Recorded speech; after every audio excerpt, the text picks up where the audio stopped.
জমিমারা গ্রামের একেবারে ধারে ছিল এক বুড়ির ঘর। বুড়ির ঘরের পিছনে ছিল এক তেঁতুল গাছ। বুড়ির তেঁতুল গাছে অনেক তেঁতুল ধরেছিল, কিন্তু বুড়ি ছিল কিপটে। প্রতি বছরের মতো এবারও গাছে কত তেঁতুল হয়েছে, এই তেঁতুল কাউকে দেব না। আহা, তেঁতুল দেখলেই পরানটা জুড়িয়ে যায়। আরে বুড়িমা, তোমার গাছে দেখছি আগের চেয়ে বেশি তেঁতুল হয়েছে। বেশি না ছাই, এবার যা তেঁতুল হয়েছে কি আর বলবো। এত কম তেঁতুল কোনোদিনও আমার গাছে হয়নি। তা আমাকে দুটো তেঁতুল দাও না বুড়িমা, কতদিন তেঁতুল মাখা খাই না। না না না, ও কথা মুখেও আনিস না। যা তেঁতুল হয়েছে এখান থেকে তোকে দিয়ে দিলে আমি কি খাবো? তোর মাথা। কিন্তু তুমি তো তেঁতুল খাও না বুড়িমা। চুপ কর, আমার তেঁতুল তোকে আমি দেব না, এটাই আমার শেষ কথা। বুড়ি ছিল অনেক কিপটে। তেঁতুল গাছে এত এত তেঁতুল থাকা সত্ত্বেও সে কাউকে একটা তেঁতুলও খেতে দিত না। নিজে তো কোনো তেঁতুল খেতও না, আবার কেউ চাইলে তাকেও দিত না। মা, ও মা, আমার জন্য তেঁতুল এনেছো? না রে মা, বুড়িটা যে কিপটে আগেই বলেছিলাম, শুধু শুধু গিয়ে অপমানিত হব। কিন্তু মা, আমার যে অনেক তেঁতুল খেতে মন চাইছে। দাঁড়া না, বাবা আসুক, তোর বাবাকে বাজার থেকে বুড়ির গাছের চেয়ে আরো মিষ্টি তেঁতুল এনে দিতে বলবো। টুম্পা অনেক দিন ধরেই বুড়ির গাছে তেঁতুল খাওয়ার জন্য তার মাকে বলে আসছিল, কিন্তু তার মা গিয়ে বুড়ির কাছে তেঁতুল চাইলে বুড়ি অপারগতা জানায়। জানিস জমিলা, আমার না অনেক তেঁতুল খেতে ইচ্ছে করছে, আর বুড়ির গাছেও অনেক তেঁতুল ধরেছে। তাতে কি, গাছে পাকা বেল দেখে কাকে কি লাভ?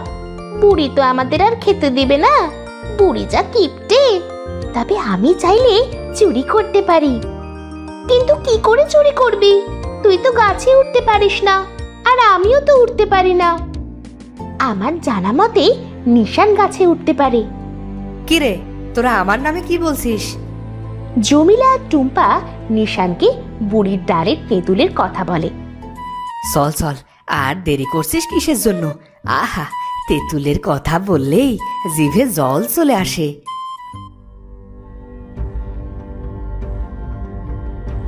এরপরে তারা তিনজন মিলে বুড়ির তেঁতুল গাছের সামনে আসে।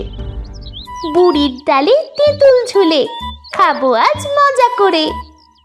ওরে বাপরে, একটা তেঁতুল গাছে এত তেঁতুল কি করে ধরে? বুড়ির ডালে তেঁতুল ঝুলে, খাবো আজ মজা করে। ছড়া পরে কাটিস।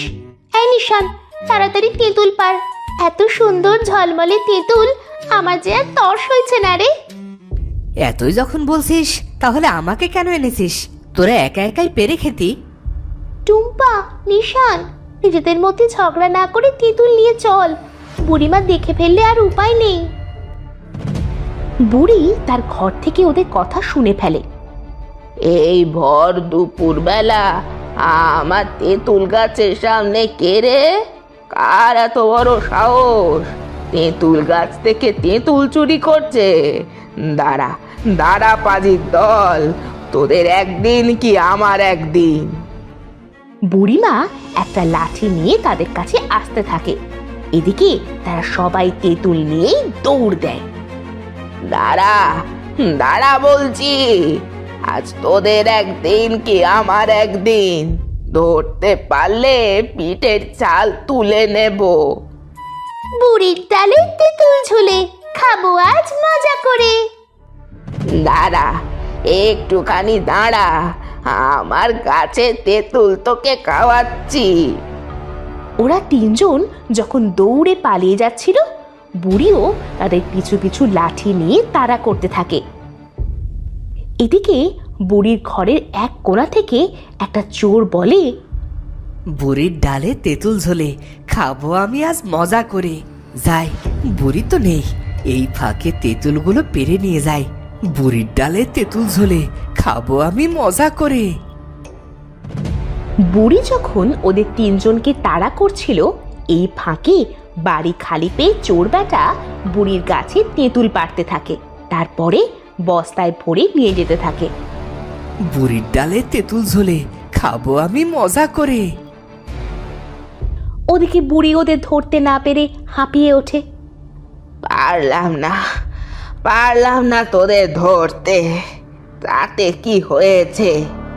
আর একদিন যদি দেখি আমার তেঁতুল গাছের তেঁতুল চুরি করছিস, তাহলে গ্রামের মণ্ডলের কাছে বিচার দিব, এই বলে দিলাম। এরপর বুড়িমা বাড়ি ফিরে যেতে থাকে। এদিকে ওরা তিনজন চুরি করা তেঁতুল গাছের নিচে বসে খেতে থাকে। আহ, কি মজা! বুড়ির গাছের তেঁতুল এত মজা হবে, আগে বলবি না? তাহলে তো আরো আগে শেষ করে দিতি। চল সবাই একসাথে বলি, বুড়ির ডালে তেঁতুল ঝোলে খাবো আজ মজা করে। পরের দিন চোর বেটা আবারও বুড়ির বাড়িতে এসে লুকিয়ে থাকে। আহ, কালকে তেঁতুল বেঁচে যা পেলাম না, এরকম আর কয়েকবার করতে পারলে আমাকে আর চুরি করতে হবে না। এদিকে টুম্পা আর নিশান আজও তেঁতুল চুরি করতে বুড়ির গাছের সামনে আসে। কিরে নিশান, জমিলা কোথায়? জমিলাকে দেখতে পাচ্ছি না। ও আমাদের জন্য অপেক্ষা করছে, ও আজ নাকি তেঁতুল ভর্তা বানিয়ে খাবে। তাহলে দেরি না করে তুই গাছে উঠে পড়, বুড়িমা আবার কখন চলে আসে কে জানে। এই যে আমি হতচ্ছাড়ার দল, আবারও তোরা আমার গাছে তেঁতুল চুরি করতে এসেছিস। দাঁড়া তোদের দেখাচ্ছি মজা। তাড়াতাড়ি পালা, বুড়ি মারছে, আজ ধরতে পারলে আর রক্ষে নেই বুঝলি, বাঁচতে চাইলে তাড়াতাড়ি পালা। বুড়িমা তাদেরকে আবারও লাঠি নিয়ে তাড়া করে, আর ওরা দুজনও প্রাণপণে দৌড়ে পালাতে থাকে। কিন্তু একসময় টুম্পা পা পিছলে পড়ে যায়, আর বুড়িমা তাকে ধরে ফেলে। এবার কই যাবি হতচ্ছাড়া, বল? আমাকে ছেড়ে দাও বুড়িমা, আমাকে ছেড়ে দাও, আমি আর তোমার গাছের সামনেও আসবো না। টুম্পা মাথা নিচু কর। টুম্পা মাথা নিচু করে, আর ঈশান তখন একটা বড় ঢিল বুড়িমার দিকে ছুঁড়ে মারে। পরের দিন গ্রামের সবাই জানতে পারে বুড়িমা মারা গেছে। বুড়িমার মৃত্যুর খবর শুনে গ্রামের সবাই একটু স্বস্তির নিঃশ্বাস ফেলে। যাক বাবা, গ্রামের কিপটে বুড়িটা তাহলে শেষ পর্যন্ত মরেছে বলো। এরপরে কেটে যায় অনেক দিন, গ্রামের সবাই বুড়িমার কথা ভুলেই যায়। কিন্তু তখনই আবার নতুন করে বুড়িমার তেঁতুল গাছে তেঁতুল ধরে। এবার বুড়িমার তেঁতুল গাছে আগের থেকে কয়েক গুণ বেশি তেঁতুল ধরেছিল। এই তো বেরোছো না, ভরে গেছে তেঁতুল, খেয়ে আসি। না রে টুম্পা, এখন আর বুড়িমার তেঁতুল গাছের তেঁতুল খেতে ইচ্ছেই করে না। আহারে বেচারা বুড়িমা হঠাৎ করে কিভাবে যে মারা গেল কেউ বলতে পারে না। আরে দূর, চল না, শুনেছি এবারে তেঁতুল অনেক মিষ্টি হয়েছে। তাহলে চল, এতই করে যখন বলছিস, বুড়িমার তেঁতুলগুলো খুব মিষ্টি লাগে, যাই কয়েকটা খেয়ে আসি। এই বলে তারা দুজনে বুড়িমার তেঁতুল গাছের কাছে যায়।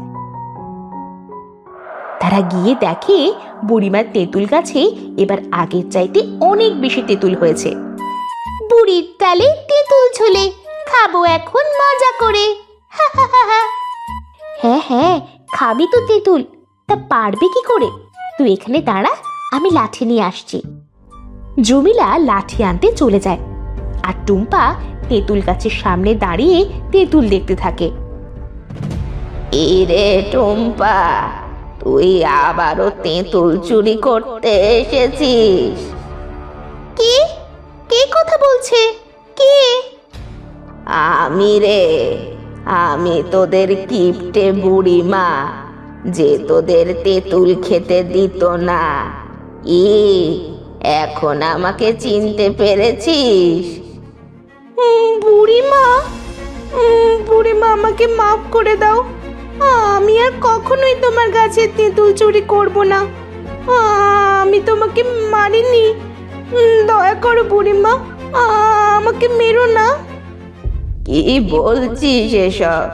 তোকে কেন আমি মারতে যাব? তুই আমার কাছে তেঁতুল চুরি করিস বলে তোকে কিছুই বলবো না। শুধু শুধু ভয় পাস না। সত্যি বলছো বুড়িমা? আমাকে ক্ষমা করে দিয়েছো? হ্যাঁ রে হ্যাঁ, তবে তুই আমাকে একটা কাজ করে দে। গ্রামের সামনে যে নতুন দোকানটা হয়েছে না, ওই দোকানের সামনে গিয়ে শুধু বলবি, বুড়ির কাছে 1000 তেঁতুল খাওয়ার মানুষ নাই। আহা, খাবার মানুষ নাই, তাই তো আমরা যখন তখন বুড়ির তেঁতুল খাই। ঠিক আছে বুড়ি, আর শোনো, ওই দিন যদি নিশান তোমায় ঢিল না মারতো, তাহলে আজ তুমি বেঁচে থাকতে। এর জন্য আমায় ক্ষমা করে দিও। কি রে টুম্পা, কার সাথে কথা বলছিস?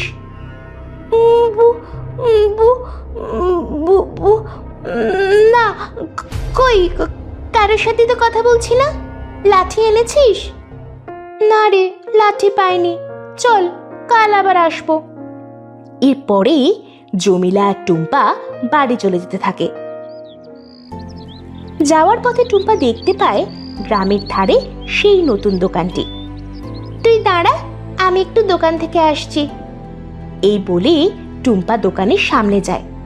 দোকানদারের সামনে গিয়ে টুম্পা ছড়া কাটতে থাকে।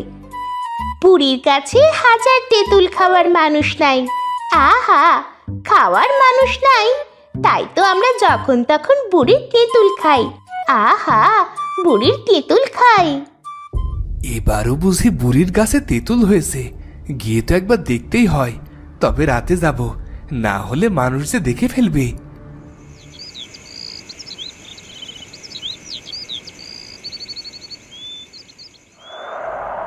এরপরে রাতের বেলা দোকানদার বুড়ির তেঁতুল গাছের সামনে যায়।